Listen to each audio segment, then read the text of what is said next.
Sometimes the path we're on isn't the one we're meant to stay on. I'm excited to share today's guest with you. She is someone who was committed to a career for nearly 20 years. And during that time, she never really lost the love for the thing that many of us feel, but we don't always follow. And when life forced her towards a shift, it became the very thing that led her into alignment with her purpose. Now, this conversation is about listening to those quiet nudges, trusting the gifts you've been given, and understanding that sometimes what feels like a disruption in life is actually direction.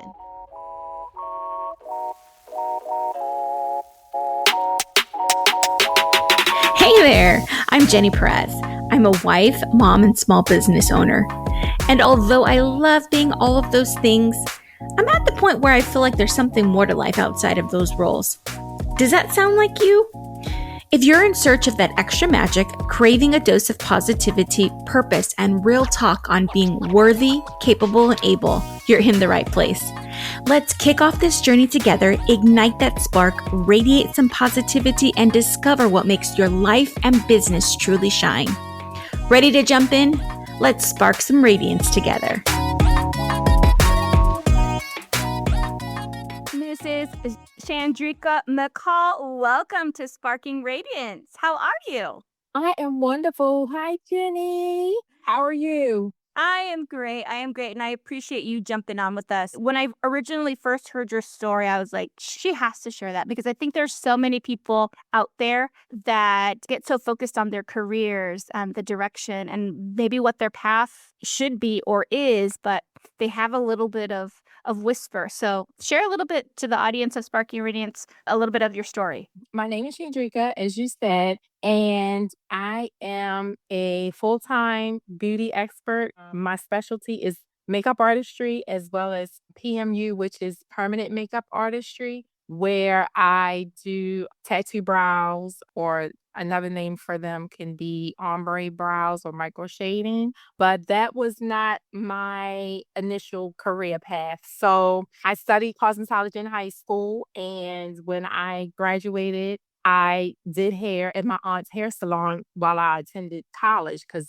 I was a young mom. I had my daughter in my senior year of high school. So the dreams of going away to college and staying on campus weren't going to happen because I had this little baby I had to take care of. So my aunt was kind enough to let me work there at her salon while I attended college. And on Saturdays, my daughter pretty much spent her day as a toddler and as a preschooler in a hair salon with me because mama had to work, and then got into the healthcare field. And my background was in healthcare administration. So I worked for different health insurance companies and hospitals. I worked for the world renowned Johns Hopkins for a few years, and in the finance department. And I'm working, dealing with insurance, people's insurance, and fighting with insurance companies to pay claims and all of that good stuff. And I worked at a couple of different hospitals using my healthcare administration background. And then lo and behold, Your degree in? Is that what you got? yes, yes, yeah.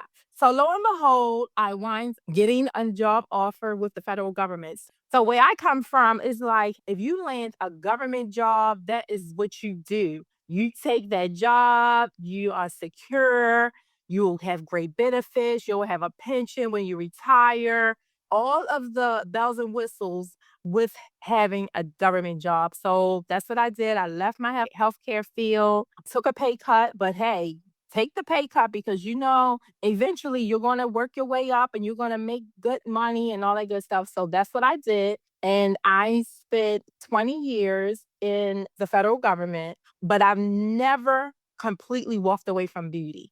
Like, that was always my thing. Like, I've always found myself part-time, side hustling, something in that beauty field. I just loved it. I think that kind of came from growing up. My mom is just my mom and myself and my sister. So it was just a house full of girls. And my job in the morning was to switch out my mom's purse, right? So, while we're all getting ready for work and school, My job was to switch out her purse. My mom was the girl's girl, and she would, have a different purse with every outfit. Hence, probably why I have a little addiction to purses. But anyway, so I would switch her things from one purse to the purse that she was going to carry that particular day. And my mom was a single mom, and so she used to sell Avon part time. And so I'm probably telling my age, but anywho, back in the day, Avon would have these little teeny lippies, right? They were samples. And every time I would change my mom's purse out, I would see all these little sample lippies, and I would always try to, put one on. And I still to this day, my favorite color ever was called Cherry Jubilee. Like, I still remember that from all those years, and it's been well over 35 years ago. I always was interested in beauty. So even although I stepped out of the hair salon, I still always I never wanted to leave the beauty industry completely. So even back then, we used to get hair magazines that were delivered to the salon for like hair inspiration, different styles and things like that. And just one day looking through the magazine, and I'm like, I saw the transformation in the makeup. The hairstyles were nice, but to me, the real transformation came with the actual makeup. And so in cosmetology school, they don't teach you a lot on makeup. It's like very, very, very minute. I don't even know if it's really the basics, really. But fast forward years later, I decided to take a makeup course. And by this time, I'm married. We have 3 kids amongst us. And I'm like, I want to learn how to do makeup. Like, I do my own makeup, and people will compliment me. And every so often, someone would say, well, can you do my makeup? And I would do their makeup. And I'm like, I want to really like learn this. And I went to a makeup artistry school here in Maryland. And it's not too many because normally it's like you have to go through the whole esthetician or cosmetology school to even get a certificate or license to do anything dealing with like skin or makeup. But this particular school had just a makeup artistry program. And back then you had to be licensed. So I went through the program, very basic, nothing too heavy. A lot of stuff I had already known. And this is before YouTube and, all of the self-taught type of makeup artists. This was actually in 2004 when I took this course. And with anything, you have to continue to feed your mind, feed your imagination, learn and just kind of like treat it like a baby and just keep nurturing it. And that's what I did. I would, take different classes with celebrity makeup artists. And I just could not get enough. Like, I just feel like I just could never. I retired from makeup a couple of times, but then I get a phone call. I'm like, you still retired? I'm like, yeah, but I can do it anyway. So that is where I am. Last year, I left my quote unquote good government job, right? Was kind of forced out. I mean, we all know what happened with that whole thing. And it was a feeling of almost like relief, right? I mean, granted, I love public service and I was so grateful for the 20 years that I was with the federal government, met wonderful people, learned a lot. When I left, I was in finance, which was boring. When you're a creative, certain things When you're an artist, yeah. yes, Yeah. certain things just kind of drain you. It was no longer exciting to go to work or work on a new spreadsheet and it was just become so mundane and it was just like it was really weighing on me mentally. What the world was going through and is still going through and the uncertainty of whether or not you're even going to have a job. So when that was no longer an issue, I didn't have to guess anymore because I no longer was there. I decided, you know what, I'm going to do my passion full time. I didn't give it a whole lot of thought. I didn't plan anything. I just felt like, okay, girl, you got to make this happen. I was 52 years old, and I'm like, this is it. The kids are grown, they're on their own. And a lot of times, especially as women, we put so much of what we want to do and what we feel like we should be doing and our dreams and passions and aspirations to the side because we have so many other responsibilities, kids, husband, grandkids, family. I just felt like if I would have given it too much thought, I would have talked myself out of it. Yeah, you would have just went on Indeed and said, "Where do I need to apply next?" Right? Exactly. And I did not even try to look for another job. I was just like, I'm going to do this. It's going to work. It's going to happen. I knew that it was a huge risk, but I believe that if I did not take that leap of faith when I did, then I was going to definitely get in my head like we do and think of all the things that could go wrong instead of thinking about the things that could go right and go in my favor. And I've just always loved what beauty does for women, for confidence. And I know makeup is not for everybody, but for those of us who love it and love how it makes us feel and how it gives us that boost that we need to show up in the world, I just love it so much.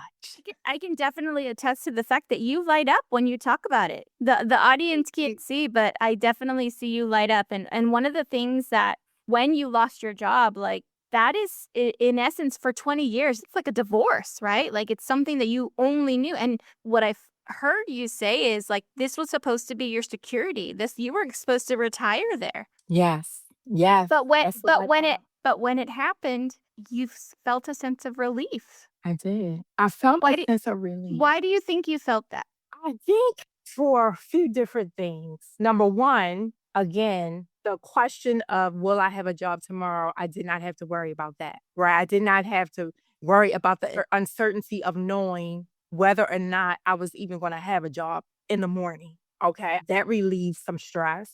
I think two was, and I believe in God wholeheartedly. And I would say the last 5 years have really been hard for me to even go to work. Right now, mind you, I'm working from home because, the pandemic hit and then a lot of us, remain home doing all this. Jenny, it had become a struggle to just get up in the morning and go to my desk and log on to work.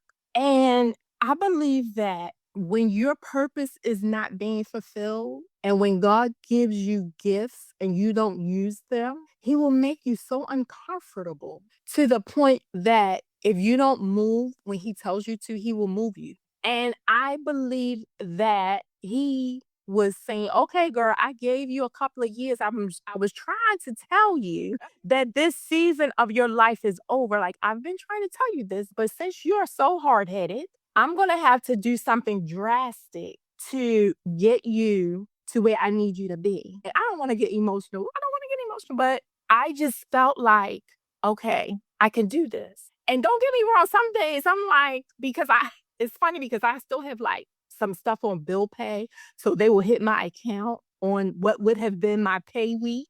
And so I know when I would have been getting paid had I stayed in my job because those bills are still coming out. Yeah. But guess what? They are still coming out and they are still being paid, even without having a job.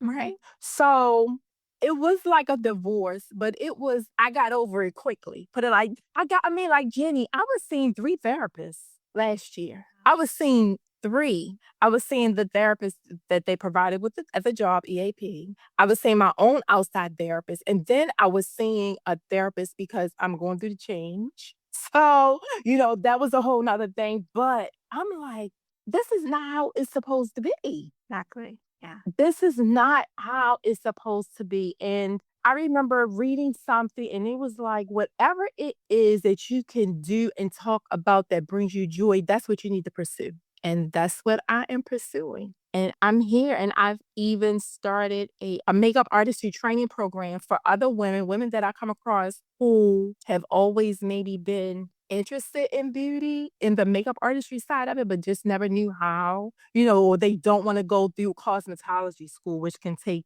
2 years or longer, depending on whether or not you go full-time or part-time. And I have started this training program. Believe it or not, you know who are like my number one enrollees? Retirees or people who are like retiring within the next couple of years. Like, Because are they looking to supplement their income or are they looking to just out of curiosity, well, combination of things. Some because to supplement income because, we all know what the economy is doing right now.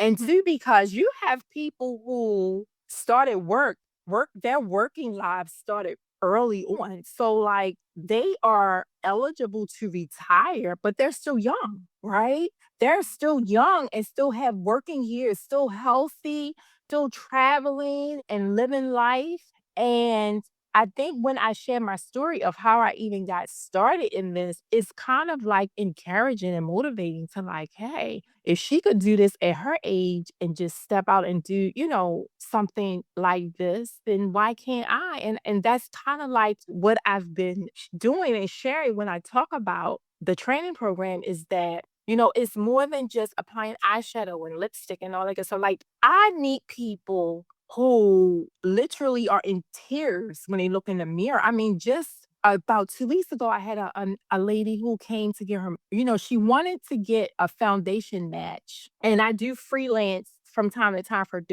for one major cosmetic brand. And when I freelance, I love freelancing because, again, I get to meet so many different people, right? And I am naturally a public servant, did it for years. So I feel like serving is just what I'm here to do, just in a different capacity. And so she says, I really just want to get a foundation match because I just finished radiation for breast cancer and my face is very, very dark. And, I'm talking to her and she's like, I really don't go out often because I just don't like my skin. Like my face is just so dark. It's darker than any other part of her body. And I'm listening to her and I'm like, okay, because I want to tell you, like, just that week, I was just like, God, is this what I'm supposed to do? Yeah. Oh my Like God. just that week, I'm just like, man, is this what I'm really supposed to do? And I know we as women, we always second guess, we question ourselves, we're our biggest critics. And once I finished her consultation and matching her and the joy, I mean, the way she walked in versus the way she pranced out was just like, okay, I get it. Okay, my question is answered. This is where I'm supposed to be because she had been hibernating pretty much. She had stopped going out with her friends and she was just to working home, to working home. And she said what really did it for her was she had to take a headshot for work. And she said when she looked at the picture, she was like, oh my God, I can't believe this is really how I look, But just encouraging her and she was encouraging me, because a lot of things we just take for granted. Absolutely. We wake up and we look in the mirror and we know what we're going to see, but just to think that you are pretty much hiding because your confidence is low because of something that you did not ask for. She has cancer. She had breast cancer. She didn't ask for that, So just little things like that some people may think about and be like, oh, it's nothing but makeup.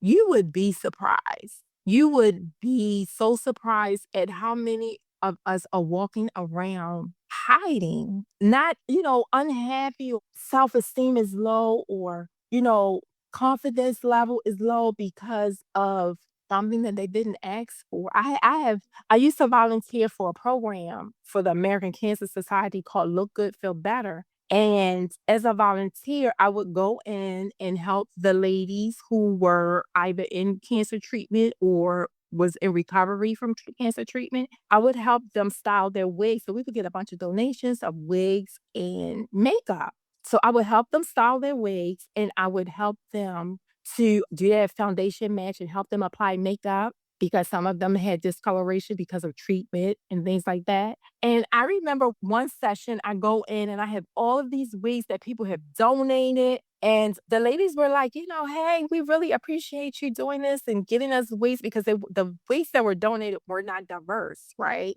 So I go on this crusade to get wigs for I could wear. And they were like, we really like the wigs and everything, but, we're okay with not having hair. We're okay with that. We can wear our scarves and things like that. What we really want to learn how to do is how to pencil in our eyebrows because not having eyebrows is what made them look sad. I was like, I never thought of that. I never thought about that. So we spent, I want to say, like the next couple of sessions on just perfecting eyebrows because not having eyebrows is what really, I guess, drew more attention to them because that's what made them look sick.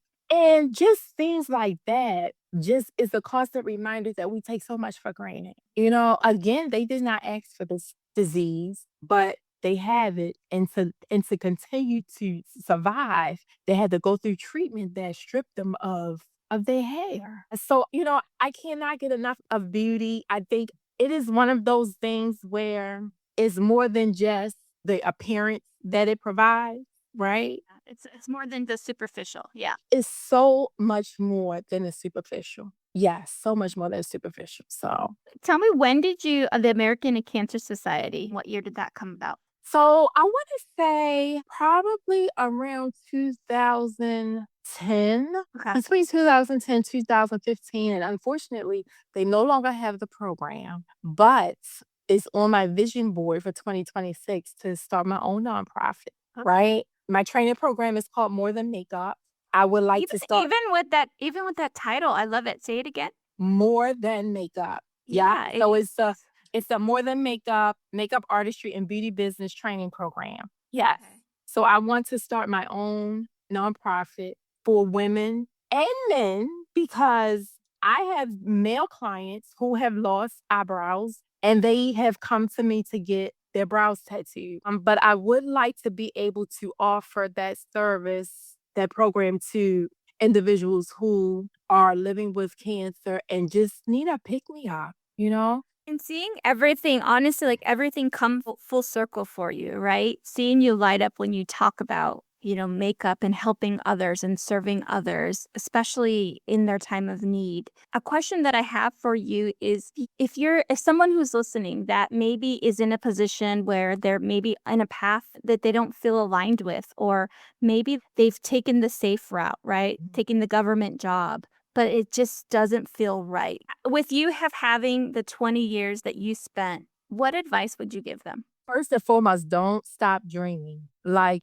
don't stop dreaming. I know life happens and we have responsibilities and obligations, but if it's something that nudging you and something that you enjoy doing, incorporate that into your daily life some kind of way. Right? Even if you have a hobby or something that you just love to do, don't stop doing it. Talk about it. Tell other people what you enjoy doing. You would be surprised at how many people want to learn or want to know how to do what you do, right? So I would say don't give up on it. It is something that you want to do, even if you can do it part-time, even if you could just volunteer and do it, you know? Suggestion. Go to, like, if you're a crafter, you like doing crafts, and go to a senior center, link up with their events coordinator or something and just go in and do volunteer to do crafts with the seniors. I just feel like whenever you have a passion, you have to continue to feed it because you never want, just like with a new relationship, right? You want to continue to pour into it because you want it to stay alive. You want it to grow. And we have to take that same concept and put it into the things that we enjoy doing, the things that bring us joy, that make us happy, because a lot of us aren't happy. And I think that we just have to make it a priority. Like, your dreams are achievable. You have to say that to yourself. You have to remind yourself, like, okay, yes, I know I have this, and that going on, but I can carve out a little bit of time for this one thing that I really enjoy doing, and that, God will send you reminders and he will send you little like clippings of like what you should be doing. And a lot of times I think we know, but we just get so wrapped up into life and working and doing and bills and kids and all of those things, which are still important things, but we are important too. And the things that we want to do and some of the things that we want to achieve individually, they're important too. So I don't think you can ever balance everything out, but you can harmonize it, right? You'll never have it all figured out and figure out how you're going to squeeze this into what's already happening in life, but you can harmonize. You can harmonize. I don't think it's a thing of balancing everything. You just have to kind of make it all work together as seamlessly as you can. Yeah, absolutely. Just Absolutely. don't give up. Don't give don't up. give, Absolutely. just don't give up. Yeah. And surround yourself with people who can uplift you and encourage you, right? Don't be around those naysayers and those complainers. Like that stuff jumps off of them onto you. Absolutely. Yeah. You got to keep on feeding your mind, feeding your brain, feeding your soul with positivity. We have enough negativity going on in the world. You have to find something. And also, whatever that thing is, how can you bless somebody else with it, right? Whatever your gift Say that is, again. Say that again. whatever your gift is, a gift because it's for you to bless someone else. That's why we give gifts, right? Yeah. We give Absolutely. gifts to people to make them feel good because we want to acknowledge them, right? Yes. Whatever your gift is, whatever that thing is that you enjoy talking about, reading about, whatever it is, how can I use this gift to bless someone else? And I promise you, it will all come back to you 10 times. It will. Yes. I believe that. Absolutely, absolutely. Well, Chandrika, this has been an amazing conversation. Where can people find more information about More Than Makeup, and where can they find you? Sure. So you can find me on Instagram as cmac_beauty, and that's CMACK_beauty. And for the More Than Makeup artistry training program at morethanmakeupbaltimore.com. I love it. I love it. I appreciate you, and I thank you for sharing your story. And, honestly, the takeaway that I'm taking from this, you kind of bore witness to the fact that even myself, like the paths and the careers and the things that we choose, and you never know, like when you hear that voice, you never know where it could lead you, and Absolutely. and in your case, it led you to be able to help people that are sick and that want to have a piece of them lit up. And I'm just excited for you. I'm excited to see more about the program. I'm excited. I will be your number one supporter. Keep us posted on that. And we're excited to see all the great things that are coming your way. I appreciate you. Thank you so much for having me. This is really a good Friday for me. You hear that clap? That's me cheering you on for completing another episode. I don't know about you, but man, that was quick. If you like what you heard, hit the subscribe button or share the episode with someone you think that might need a little spark. And help us grow by leaving a review. Remember, keep sparking that radiance from within. Until next time, shine on!